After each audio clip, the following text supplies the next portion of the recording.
Thank you all for staying. Just like to make a statement before we begin. Last spring, can everyone hear me, first of all? Can you hear me? Okay.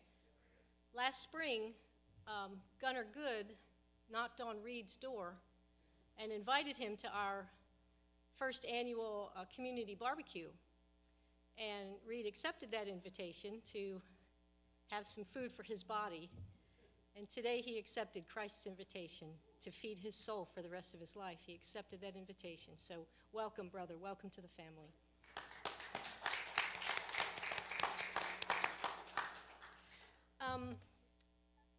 The organization that makes it possible for Kelly and Rachel and I and Janet to go to Guatemala in January every year, pardon me, is called Health Talents International. And in 2023, they celebrated their 50th anniversary of the inception of the organization. It was started in Searcy, Arkansas. In commemoration of that anniversary, they made a videotape that we would like to share with you today, and then we will continue our presentation afterwards.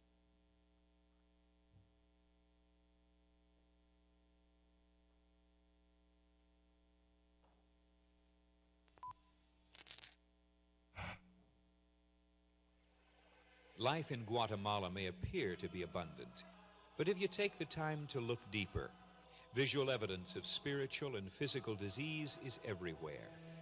A mobile medical team recently traveled from the United States to Guatemala, determined to share their skills and talents.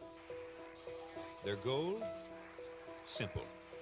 Show the love of Jesus by offering medical and spiritual care in His name.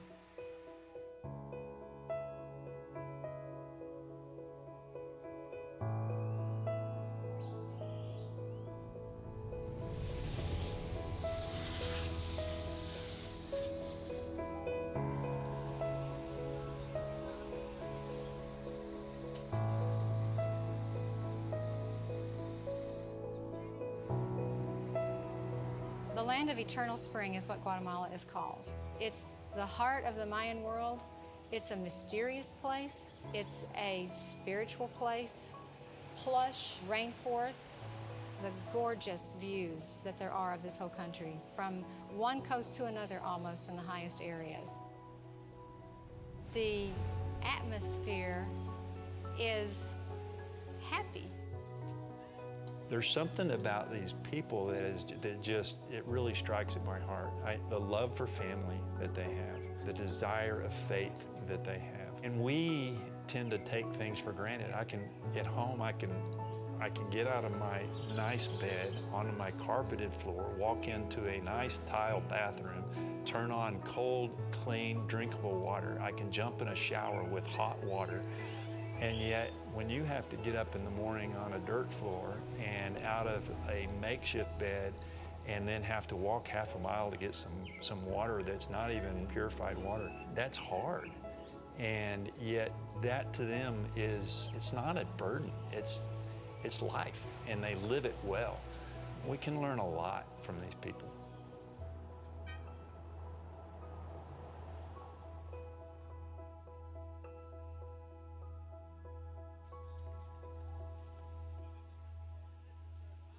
Delivering health care is a respected way to serve. Health Talent's approach to sharing the gospel was straight out of the Bible. Jesus taught and healed. That's what we aim to do. You've got to go into their community and do so with the intent of using their language and respecting their culture. We've helped grow Christian professionals who can serve their community. Muy buen día, que Dios me les bendiga. Gracias. Iniciamos los trabajos cada día con el traslado de medicinas hacia las comunidades, áreas donde necesitan la asistencia médica. Hay comunidades muy lejos, pues el objetivo es ayudar y anunciar también el evangelismo, ¿verdad?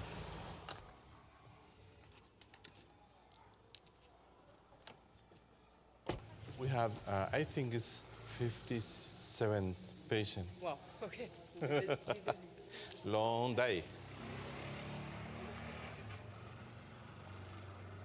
quería usar mi talento que tengo, por ejemplo, ayudar a los doctores con los pacientes a comunicarse porque hay una barrera en el idioma y eso me ha cambiado mucho, me ha hecho más humilde y más empática con los demás también. Cuando ella venga le va a llamar. Sí. The community has embraced us. I think they see the need, they know that they need physically and spiritual help. They need to have someone that they can look to and hang on to and have faith in, and that needs to be Jesus Christ.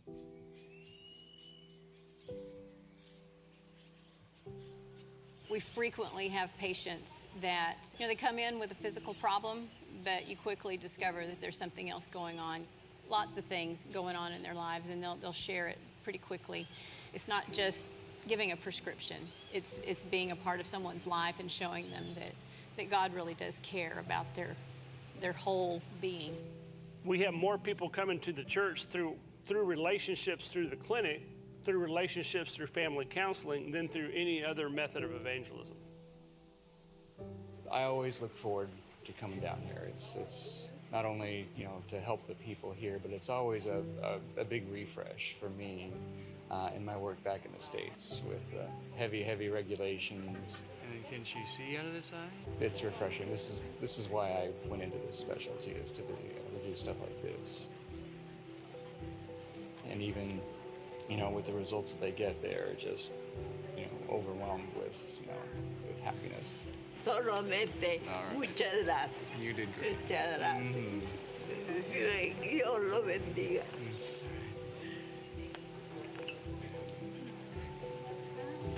It's nice not to have to think about making a living, just giving my services for God's children.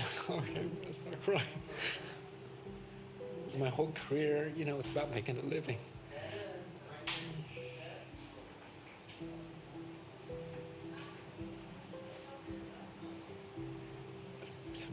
So now that I'm retired, I'd like to get back. Part of what makes us different and why many healthcare providers enjoy working with us is when they leave, we have a team that can follow up on the care that patient needs. If they need a new prescription, then we're there. They need a follow-up after surgery, we're there. What used to be North American nurses entering and running the post-op area, our Guatemalan nurses worked with us. We're now working together side by side, and it's beautiful. By being there perpetually instead of episodically, we're able to build relationships that it helps the community, helps the family, and then it helps the church. And what we see is kingdom growth.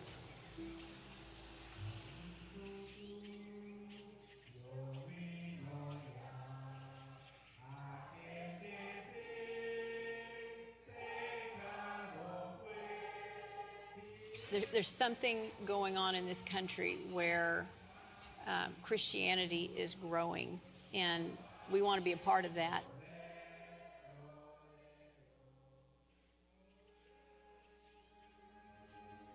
There's going to be a need in Guatemala for health talents until Jesus comes back.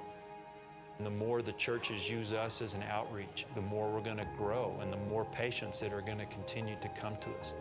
When you hear the words that, I hear this is where Jesus works, we're just going to continue to hear that and hear it even more. God wants us to use the talents that we have. This is not just for doctors. There's so many ways for people to plug in. Everybody has a place. Just sitting by the bedside and holding somebody's hand because they're scared to death.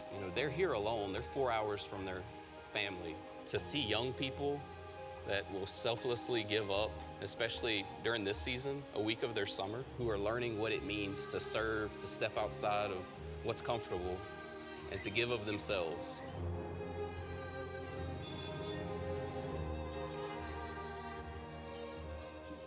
As we continue to go forward, I think that health talents will continue to grow.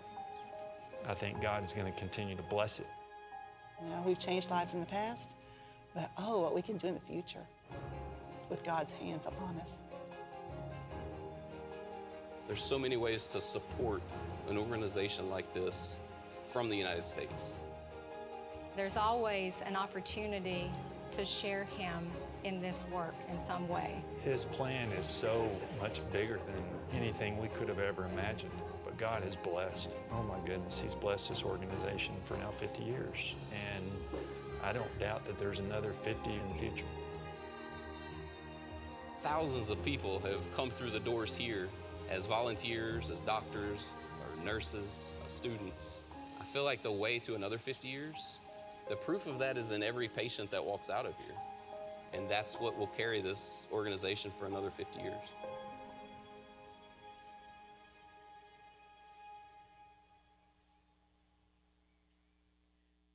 Wow.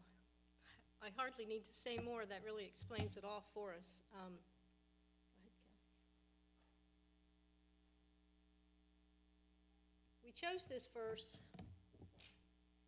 Listen, my beloved brethren, did not God choose the poor of this world to be rich in faith and heirs of the kingdom which he promised to those who love him? For us to go to Guatemala is to see what it really means to be dependent upon God. We don't depend on him the way these people depend on him, because they need him every hour of every day to supply their very basic needs. We don't know that kind of dependence because we are rich, we're wealthy, and God put us all here in the United States for a purpose too. It's very easy to fall into a trap of feeling guilty about where we are. We should feel a little bit of guilt, but God made it possible for us to go to Guatemala to help spread his word, to help heal people spiritually and physically the way we can do it. And so it's important for us to continue this work. This is what this congregation supports and allows us to go and do. And we're so grateful for it. So the clinic, the Guatemalan government decided that it needed to become a hospital. It had to change its status from a clinic to a hospital. And during the pandemic, in order to do that, we had to raise money. A lot of changes had to be made to the hospital. They had to put in a small emergency room. They had to install isolation rooms. There were just a lot of criteria that had to be met. So we had to raise money for that. They came up with a capital campaign called the Crosswalk Campaign, whereby everyone would buy a brick. I don't know if you noticed in the video some overhead shots of crosses in the roadway. They were made up of bricks that you bought. This congregation bought this brick for $250. It's in honor of the January team and your commitment to this mission. So everyone bought bricks, and they placed crosses all along the walk of the road to the clinic, and it was called the Crosswalk Campaign. And by those funds, they were able to get the hospital status that they needed. So across the street from the clinic is the church. It's a beautiful little church. Wonderful worship takes place there. And now we're going to play Name That Tune. We're going to play a couple of songs for you that they sing over there in church, and see if you can guess what they are.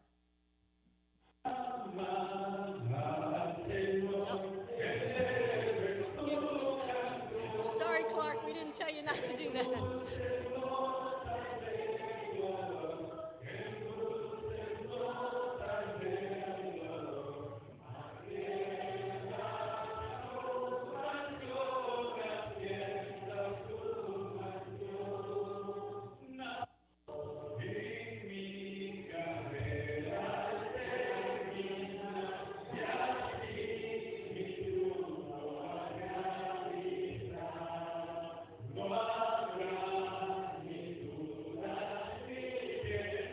So you can see that when we're over there worshiping, they're singing the same hymns that we're singing, and you know the Spanish is up on the board, so we can, those of you who can at least read it, we can sing along, and it's a wonderful experience. The Guatemalan people hold nothing back when they sing. They can teach us a lot right here. So after worship services, we come back to the clinic, and that's Dr. Walter Sierra. You saw him in the video. Can you turn that down? Okay. Dr. Walter talks to the doctors, the surgeons, and the nurses, and Rachel translates for him. Dr. Walter, we are operating on his medical license while we are in Guatemala, so it's very important that every rule is followed, every T is crossed, every I dotted, because it's very important that we follow the rules and don't get him into any trouble and thereby lose his license altogether. By the way, Rachel Finney is one of our translators, as is Janet. Rachel has her PhD in Spanish. A PhD in another language. It is awesome to behold. And she, when the locals talk to Rachel, they're just wide-eyed and slack-jawed because her Spanish is better than theirs, and they compliment her on it all the time. It is an amazing gift that she has, that she brings to the fellowship. So here's just some pictures of us, well, Kelly in surgery, and let me tell you, Kelly runs the OR. She could do your knee replacement, Robin. She could repair any hernia. She knows every stitch, every clamp, every scalpel cut that needs to be made. She is awesome to behold as well. And there's just some more, her holding some clamps, some hernia surgery going on. The January trip covers general surgery, a lot of hernias, OB-GYN, and that's pretty much about it. Yeah. And here are just some photos of the people that we meet, that we try to talk to out in the hallways, who are waiting either to be seen by the doctor or they're waiting for loved ones to come out of surgery or just a consult. This lovely old lady was 80 years old, just as sweet as she could be. She was very affectionate, and she, we're going to have a video of her a little later on. She is called Quiche, and Rachel is going to explain to you in a little bit. Do you want to do that now? Is that what we said? Before the video, we'll let Rachel come up. She is Quiche. That means she doesn't speak Spanish, she speaks Quiche. There are a lot of different dialects there. Rachel can tell you how many.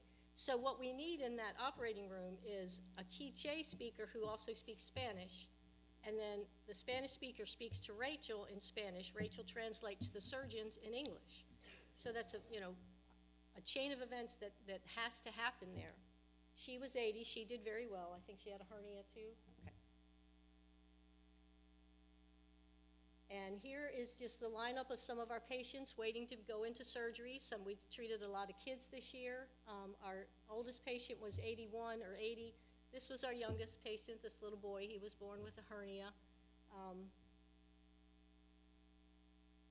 This is a little girl who's going in. I think she was going in either for an eye exam or a dental exam. But if you'll notice their clothing, these are Mayan people. That clothing is handmade.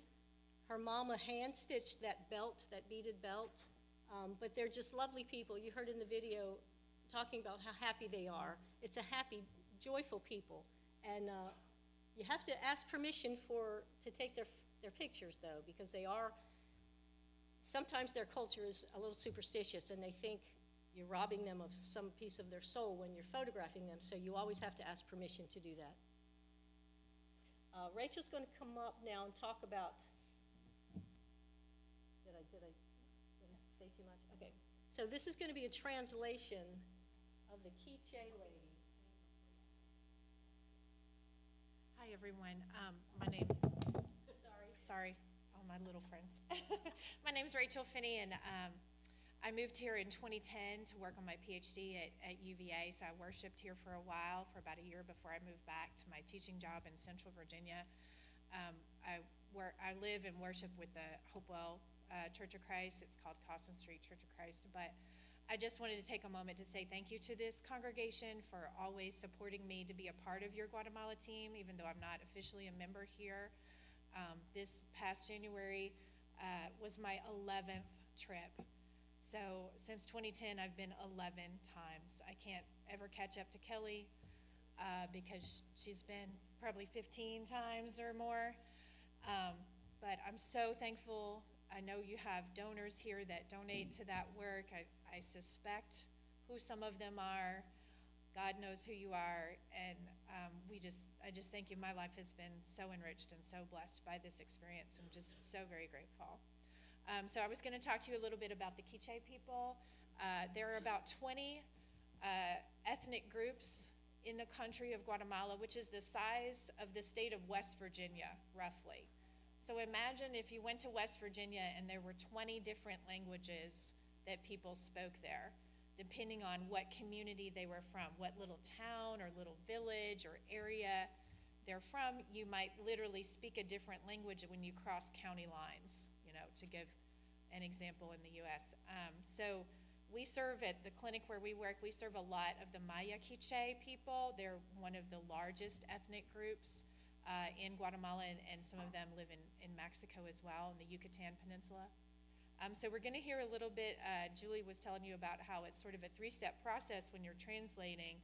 I'm not in this video clip they're going to play. It's another translator that was there, but you have to have somebody who speaks Quiche and Spanish, and then somebody who speaks Spanish and English. So it's sort of a three-step process when you're with a doctor or you're in the operating room and somebody says, the doctor tells me, does that hurt? And I have to say in Spanish, does that hurt? And the other person says in Quiche, does that hurt? Did you feel that? Did you feel that? Did you feel that? And the answer and the question kind of goes up and down the line. So imagine how long that would take if you had to go to a doctor's appointment and everybody had to say everything 3 times, which is what we have to do. So they're going to play you a little bit of a clip so you can hear some of the Quiche being spoken in the OR. Kuchapla wakanta nim ikabih lehawi leskirnak chiwi. Kabih chelare. Kutatala. Kutatala lekincha. Kutok oka ashen lati. ¿Sí vio? ¿Siente ahora? Mokana tanim. Lekatuchapo mokatukana o. So it's a really fascinating thing, and we got permission to use all the pictures that you see here today. Health Talents International is very strict about do not come into that clinic, take your pictures and post them online. That is disrespectful to that culture. It'd be disrespectful to you if it happened to you. So we got permission to use everything we're doing today. This is a picture of our youngest patient. That's the little guy. He was not happy after his surgery. Okay, so the next clip we're going to show you is on Wednesday evening. So we're there from Sunday? We're there from Saturday. We're there from Saturday to the following Friday. On Wednesday evening, all of us go down to the clinic and we sing to the patients in the clinic. And it's one of our favorite things to do. We do it for every trip. And so this is just a video clip, little short clip of that.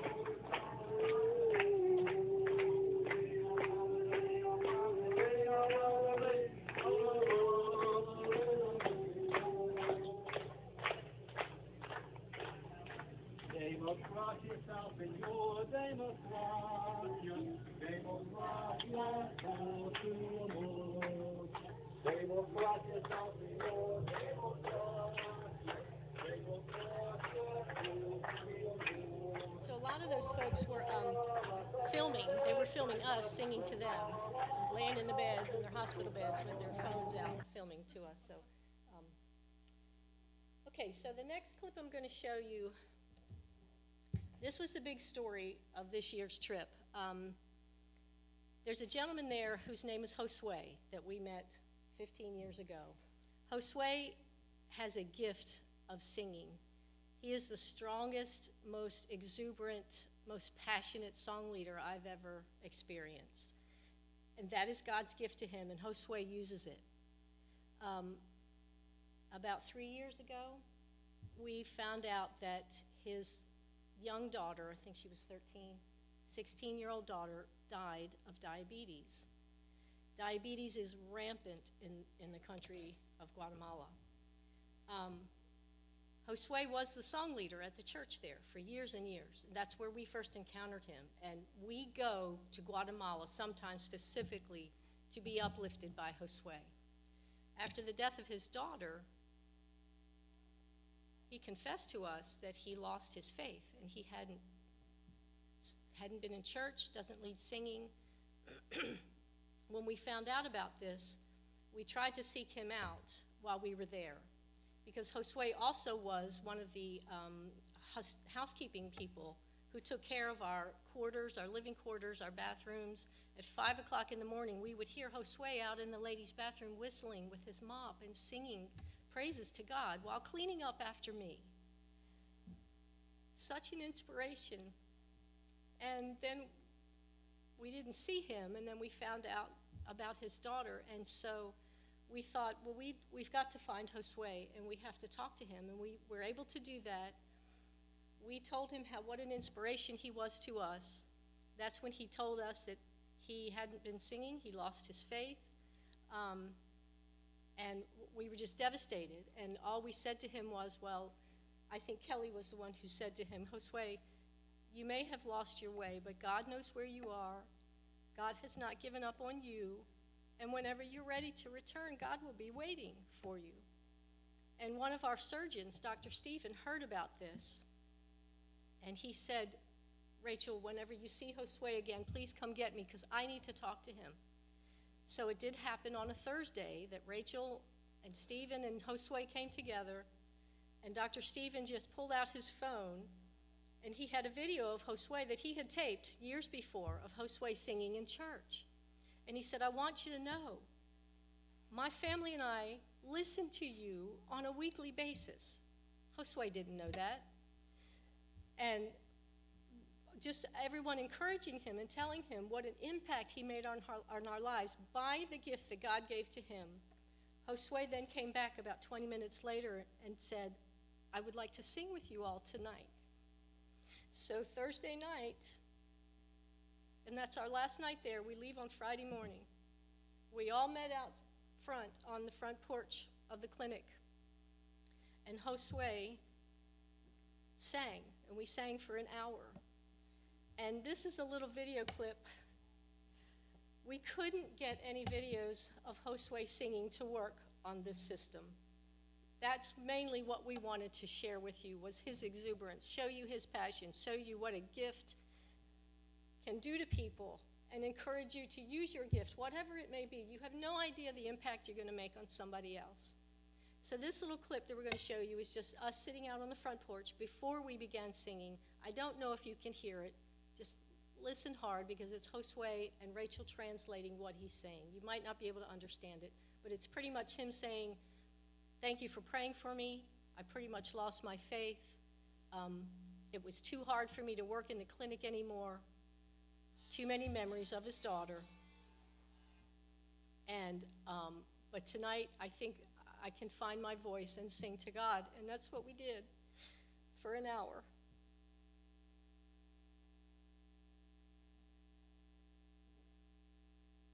Is there any audio at all?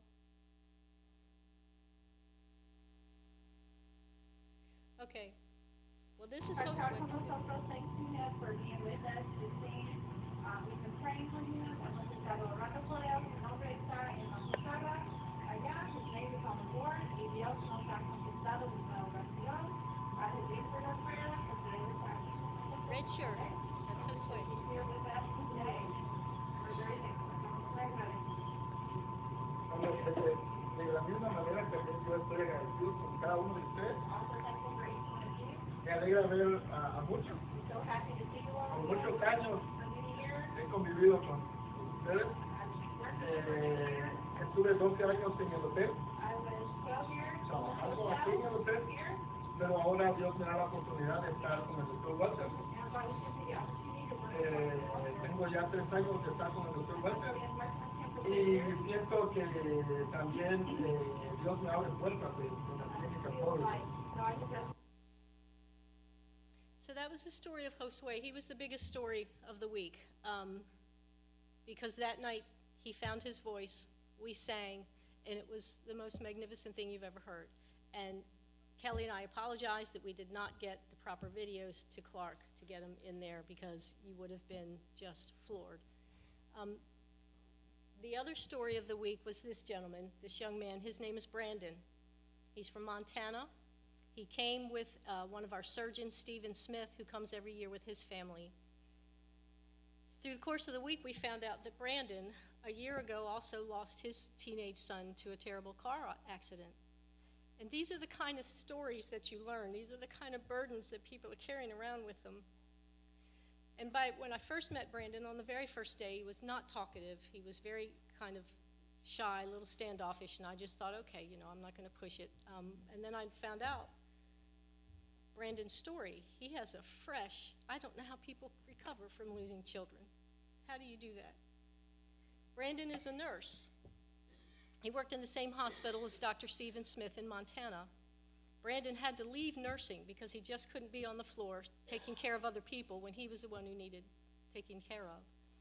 Scott invited Brandon to come to Guatemala with us as a nurse. That was the first time in over a year Brandon had served in that capacity. And then the pictures that you're seeing there, by the end of the week, we went to another facility, missionary facility, where they feed children.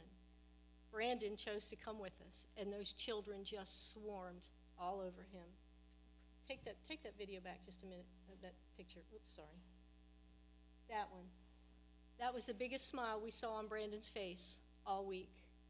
And those children, we haven't followed up with Brandon. I don't know how the week affected him, but that man was smiling. The Holy Spirit was working so much in that week we were there. And those are the two stories that we wanted to share most with you.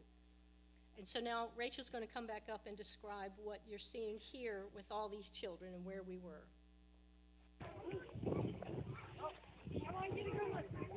This is a children's feeding center outside of Antigua, which is about 45 minutes from Guatemala City.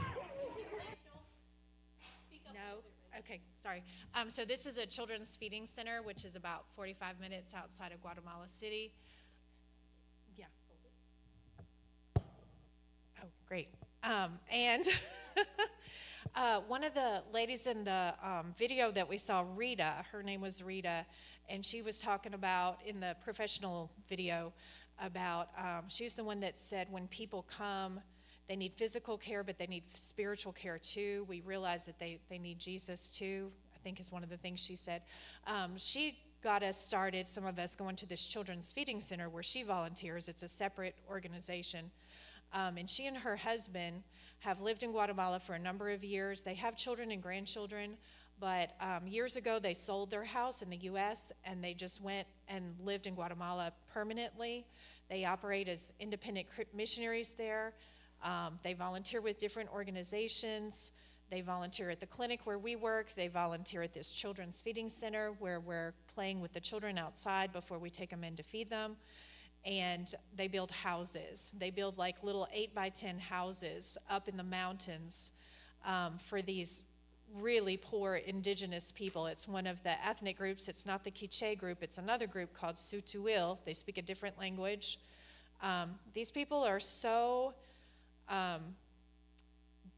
despised by their own government. The government does not provide any services for them. They do not even speak their national language, which is Spanish.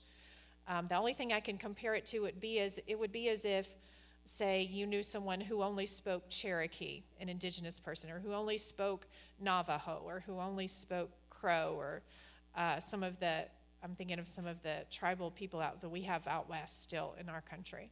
So imagine these people not having an education, not even speaking their country's language.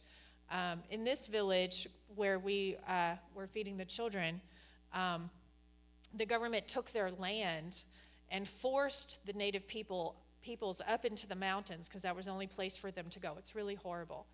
And so Rita and Carrie, the couple that volunteer at the feeding center that invited us to come with them and see what they do, they build houses for these people, little 8x10 one-room wooden houses to at least get them off a dirt floor.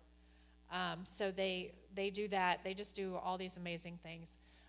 So we got to go in and feed these children. I think they feed them two or three times a week. And we have some, there we go. Okay. Yeah, so we have some video of us sort of blowing bubbles and playing with them before we go in to feed them.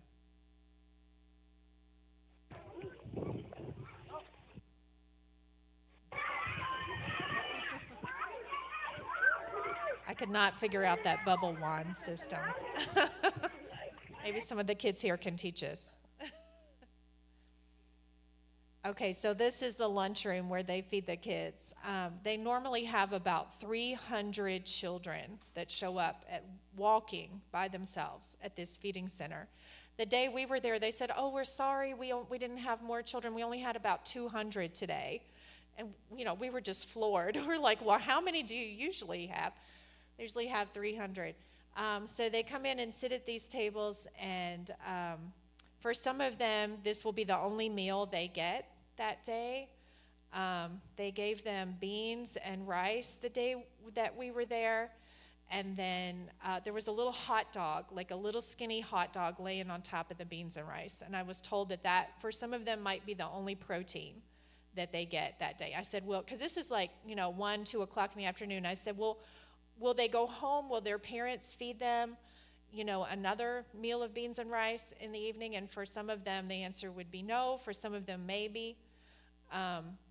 So it's we were told to what the older ones will bring their little tiny brothers and sisters with them. I saw a girl with a baby in a sling on her back, and I asked her how old she was, and she was about 12, and she was carrying a baby in a sling to the feeding center, just carrying it around with her all day. I mean, the baby didn't eat the human food, the grown-up food, but she, the older children are in charge of the little children all day. So we're told to watch and make sure that the older children don't give their food away to the little ones, because we want to make sure that they eat too. The older children need to eat too. So it's just all kinds of things you have to sort of watch for. So that's a lunchroom before they come in. Okay, so is it a video? Okay, yeah, so the next little video is me praying with the children. So when we first went in, Rita, our friend that's a missionary that lives there full time, she was assigning us duties and saying, okay, you're in charge of tortillas and you're in charge of juice. And the juice that they drink in the little cups, it's the water that the rice was boiled in. And then they put a little sugar in it to make it a little sweeter for them, to just give them a little bit more nutritional value so that they're not drinking just plain water. They give them rice water with sugar. And so I was asked, my job was to pray. Since I can speak Spanish, my job was to pray with the children before they ate. So I would go table by table. Each table holds about 10 kids. And I would ask them to bow their heads and pray with me. And they would repeat after me. I was told that was their tradition there, is like I would say a little bit, dear Lord, thank you for this day, thank you for our food, and they would repeat each little phrase with me. And so that's what you're going to see.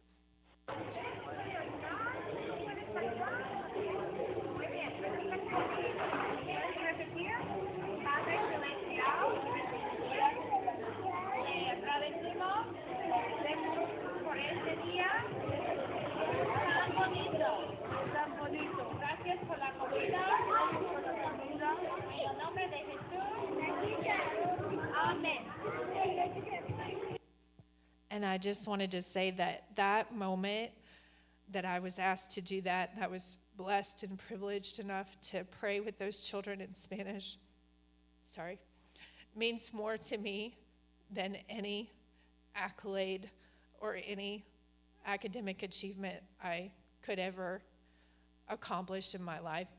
That moment was better than the moment they put my doctoral hood on me at my graduation at UVA and said, "Congratulations, Dr. Finney." That moment was one of the best of my life.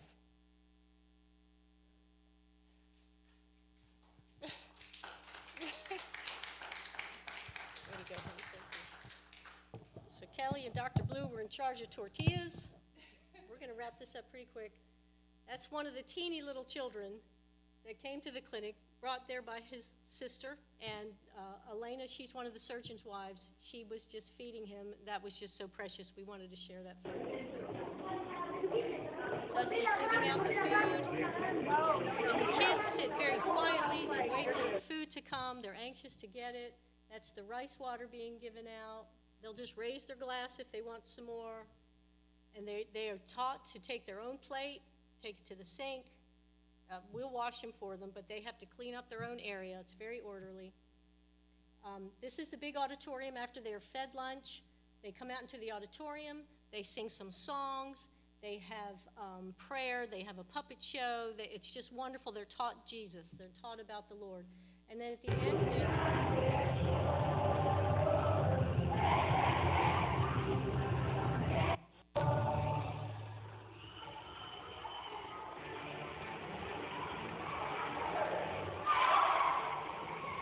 all of that is just wonderful gospel songs that they're singing. Very quickly, the ABC program is what this church sponsors. They find families there in Guatemala. They sign contracts with sponsors. We provide $40 a month to that family. That family has to promise to keep the kids in school. They have to promise to go to church. This church supports 6 ABC children. Kelly supports 2. Rachel supports 2. Anyone could adopt a child for $40 a month. A lot of these ABC children wind up being doctors, wind up being the nurses who come and serve at the clinic. They become architects, but they stay in that program. They're provided food, clothing, school supplies. It's a really wonderful program. This is one of Kelly's ABC children. Her name is Hillary. She got to meet, when they know that we're coming, we let them know that we're coming, and if they can make it to the clinic, they'll come so we can meet each child. So that's Kelly with her ABC child, Hillary. Carmen and Kelly bought a bunch of school supplies that we took with us this time to send to the kids of the church sponsors too. These are the names of all the children. We had to get Rachel's help to interpret who was male and who was female, because we just didn't know. Go ahead, next slide. And so now these are just some photos of the gentlemen, the people of Guatemala who are outside of our gated community, gated clinic. These are the kids. They love to have their picture taken. And kids are always just so cute to look at, so we put them on there. That's one of the reasons we do hernia operations there at the clinic, because they carry all the heavy stuff on their backs and on their heads. And then we wanted to include some photos of the poverty that is right outside of the gates of the clinic. These are the people that we serve. So, just so sweet. You know, they don't know they're poor because they depend on God for everything, and they don't want us to go in there and, you know, give them things. That's not what this is all about. They wash their clothes in the river. So there's all this poverty amidst all this beauty all around them. So we wanted to just finally end with that scripture of the blind receive sight, the lame walk, the lepers are cleansed, and the deaf hear, the dead are raised up, and the poor have the gospel preached to them. And we want to thank you for making that possible for us to go. If you all have any questions, we will entertain them now, or we can just dismiss so you guys can get to your lunch. Kelly will answer any questions you have. Thank you for your attention.